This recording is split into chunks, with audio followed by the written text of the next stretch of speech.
सुनाने जा रही हूँ। पता है किसकी स्टोरी है? नहीं, आज मैं आपको सुनाने जा रही हूँ, भी तो है वो, लेकिन मैं सुनाने जा रही हूँ लिटिल रेड राइडिंग हुड की स्टोरी। लिटिल मीन्स छोटा, रेड मीन्स लाल, राइडिंग हुड उसका नाम है, ठीक है। तो अभी हम ये इसमें कहानी में ये भी देखेंगे कि उसका नाम लिटिल रेड क्यों पड़ा। रेड तो कलर का नाम होता है ना। तो हम ये भी देखेंगे कि रेड क्यों नाम पड़ा, ठीक है। तो ये एक स्टोरी है दूर देश के एक दूर गांव, ठीक है। उसमें एक रेडिंग हुड नाम की एक लड़की रहती है, ठीक है। वो एक क्या हुआ, कुछ साल पहले उसकी दादी ने उसके जन्मदिन पर उसे क्या गिफ्ट किया, पता है आपको? नहीं पता? उसे गिफ्ट किया एक स्कार्फ। स्कार्फ पता है सबको क्या होता है? स्कार्फ पता है सबको क्या होता है? जो सिर पे डालते हैं ना स्कार्फ, वो उसे गिफ्ट किया रेड कलर का। तो वो जब उसकी दादी ने उसे दिया तो उसे इतना पसंद आया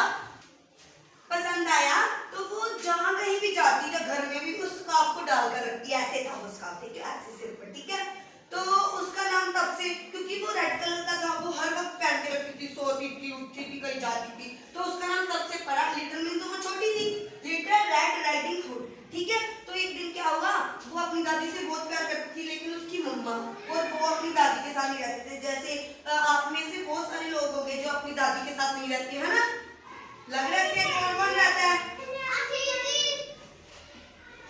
कौन कौन अलग रहता है, दादी के साथ नहीं रहता? हाँ, ठीक है। तो जो राइडिंग हुड था ना, राइडिंग हुड जो पूरी लड़की थी, वो अपनी दादी के साथ नहीं रहती थी। तो एक दिन उसे क्या पता चलो, उसकी मम्मा बोली कि तुम्हारी दादी ना बहुत बीमार है।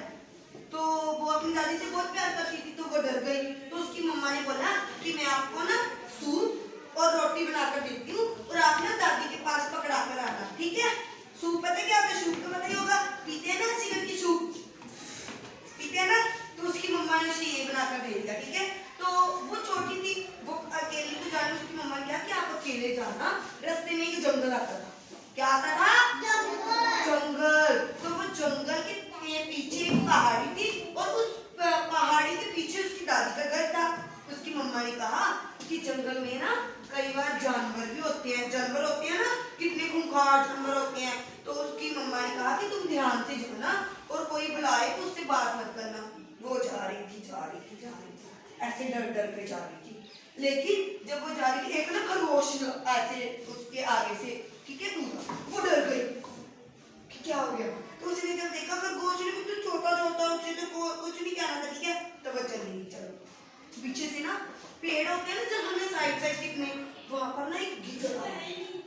क्या आया? गीदड़। तो वो गीदड़ ने पता क्या किया, इस पेड़ के पीछे ऐसे छुपकर उसे देख रहा था। कहीं वो यहाँ पर छलांग लगाए पेड़ के पीछे, कहीं यहाँ पर छलांग लगाए पेड़ के पीछे, कि उसे पता नहीं चले। वो बोले ये तो कोई शिकार है, छोटा सा शिकार, इसे तो मैं खाऊंगा। क्या करूंगा?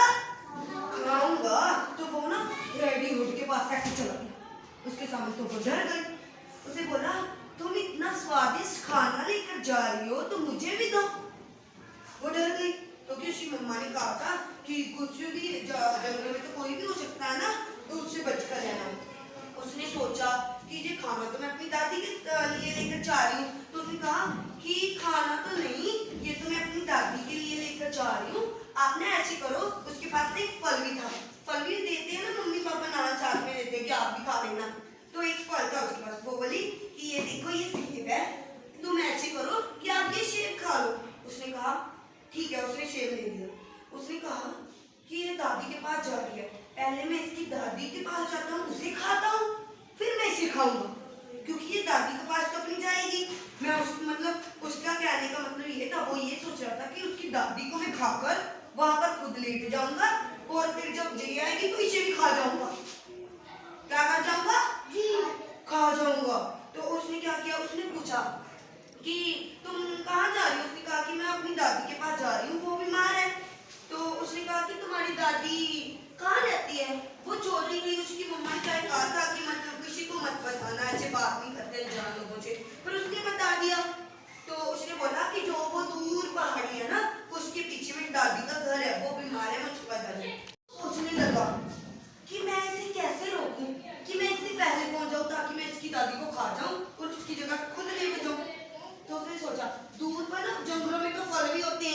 जंगली जानवर भी होते हैं, दरख्त भी होते हैं ना, पेड़ पौधे। तो वहां पर ना एक स्ट्रॉबेरी था, यहाँ पर साइड पर, जैसे वो पूरी जा रही है साइड पर स्ट्रॉबेरी थी। तो उसने कहा कि मैं ना तुम्हारी दादी जिससे जल्दी ठीक हो जाए ना एक राज जानता हूँ। वो तो छोटी थी, वो मान गई, हम भी मान जाते हैं ना कई बार। तो वो बोली क्या? उसने बोला जो दूर स्ट्रॉबेरी है ना, अगर तुम, वो जादुई स्ट्रॉबेरी है। क्या स्ट्रॉबेरी है? जादुई। अगर तुम उसे तोड़कर अपनी दादी को दोगी, वो खाएगी तो वो ठीक हो जाएगी। वो बेचारी मान गई, वो स्ट्रॉबेरी तोड़ने लग गई। इतने में जो गीदड़ था वो उसकी दादी के घर में पहुंच गया। और उसने क्या किया, उसकी दादी ना ऐसे सो रही थी। क्या कर रही थी? सो रही थी, क्योंकि वो बीमार थी। जब वो गीदड़ उसके घर में पहुंचा, उसकी दादी एकदम से जाग गई। उसने अपना डंडा उठाया, उसने बोला कौन है, कौन है? उसने बोला मैं गीदड़ हूँ, मैं तुम्हें खाने आया हूँ। तो उसने क्या कहा, उसने क्या किया, उसकी दादी को करके सब खा गया, सारा खा गया दादी को, एक बार में निकल गया। उसका मुंह बड़ा है ना, तो वो एक साथ निकल गया। तो जब वो राइडिंग हुड आई, ठीक है, तो उसकी जगह कौन था? फिर दादी तो खा, मतलब उसने गीदड़ ने खा लिया, तो उसकी जगह कौन था? गीदड़। तो उस गीदड़ ने चश्मा लगाया, ऊपर कंबल लिया और वहां पर लेट गया। जब वो राइडिंग हुड आई, उसने अपनी दादी को तो देखा ही था, है ना? ऐसे थोड़ी ना वो गीदड़ को दादी थोड़ी बना लेगी। तो उसने कहा कि दादी, पर वो छोटी थी, उसे ऐसे लगा कि बीमार होगी इसलिए शक्ल बदल जाती है। उसने पूछा दादी आपकी आंखें इतनी बड़ी बड़ी क्यों हो गई? गीदड़ की आंखें बड़ी होती है ना। तो उसने पूछा दादी आपकी आंखें बड़ी क्यों हो गई? तो गीदड़ बोला वो मैं तुम्हें अच्छी तरह से देख पाऊं ना, इसलिए मैंने आंखें बड़ी कर दी। अच्छा। तो उसने कहा दादी आपके हाथ भी बड़े बड़े हो गए। उसने कहा मैं तुम्हें अच्छे से गलवकड़ी डाल लूं ना, जफ्फी डाल लूं, इसलिए मेरे हाथ बड़े कर लिए। तो जब उसने कहा कि दादी आपका तो मुंह भी बड़ा हो गया, तो वो असलियत अपने में आ गया। वो बोला मेरा मुंह इसलिए मैंने बड़ा किया कि मैं तुम्हें खा सकूं। वो डर गया। तो उसने क्या किया, जो वो एकदम से ऐसे प्लंग से छलांग लगाई और राइडिंग हुड को खा गया। और उसका पेट इतना हो गया, कितना हो गया? इतना पेट, क्योंकि उसकी दादी भी पेट के अंदर थी और उसकी जो राइडिंग हुड थी खुद, वो भी पेट के अंदर थी। और उसने क्या किया, दोनों को खाकर और वो पेट पर ऐसे सो गया। एक ना लकड़हारा जंगल में से जा रहा था। लकड़हारा क्या करता है, लकड़ियां काटता है ना, तो वो जंगल से ऐसे उसके घर के सामने से जा रहा था, उसकी दादी के घर। वो बोला ये खराटों की आवाज कहाँ से आ रही है? कह रहा मैं जाकर देखता हूँ, ये तो दादी का घर है। तो वो जब गया, वो बोला ये तो दुष्ट गीदड़ पड़ा है, और दादी कहाँ है? उसे राइडिंग हुड का तो पता नहीं था। इसका पेट इतना बड़ा क्यों है, कहीं इसने दादी को खा तो नहीं लिया? उसने सोचा, क्या कर लिया? खा तो नहीं लिया। तो उसने क्या किया, मैं अभी आता हूँ, इसके पेट से दादी को निकालता हूँ। उसने क्या कहा, एक कैंची ली और पत्थर लिए, कैंची से उस गीदड़ का पेट काट दिया। पेट काट कर उसने दादी को भी निकाल लिया और राइडिंग हुड को भी निकाल लिया। और जब दादी और राइडिंग हुड बाहर आ गई, तो दादी ने क्या कहा, उसका पेट छीन दिया। हम टांके लगाते हैं ना जैसे, ऐसे पेट छीन दिया। और पेट में पता क्या डाला? पत्थर, ताकि उसका पेट इतना ही रहे, बड़ा सारा, उसको पता ना चले कि दादी और राइडिंग हुड बाहर आ गए। तो जब वो टांके उसके लगे हुए थे, उसने छीन दिया, तो वो सब बाहर आ गए। और बाहर पता क्या करते हैं, गेट के बाहर जाकर ना ऐसे अंदर को देख के ऐसे जाते हैं कि देखिए क्या करता है गीदड़। तो जब वो गीदड़ उठा, उसे प्यास लगी, वो कहता है मुझे तो प्यास लगी है, वो मैं पानी निकलता। तो एक ना नदी के पास, मतलब जंगल के पास ना तालाब है, ठीक है, तो वहां गया। वो बोला मेरे पीछे तुरा क्यों नहीं जा रहा, पेट यहाँ क्यों भारी है मेरा? तो उसके जब पेट, हमारे पत्थर भारी होते हैं ना, तो उसके पेट का वजन संभाला नहीं गया अपना, तो वो ऐसे ऐसे लटखड़ाता हुआ ऐसे ऐसे गया और तालाब में कूद गया, गिर गया। क्योंकि पत्थर भारी थे ना, तो पत्थर से उसे तुरा नहीं जा रहा था और वो गिर गया। तो राइडिंग हुड और उसकी दादी आ गई। वो बोले अच्छा हुआ, ये तो गीदड़ के साथ ऐसा ही होना चाहिए। वो गिर गया, अभी वो खुश थे क्योंकि गीदड़ मर चुका था।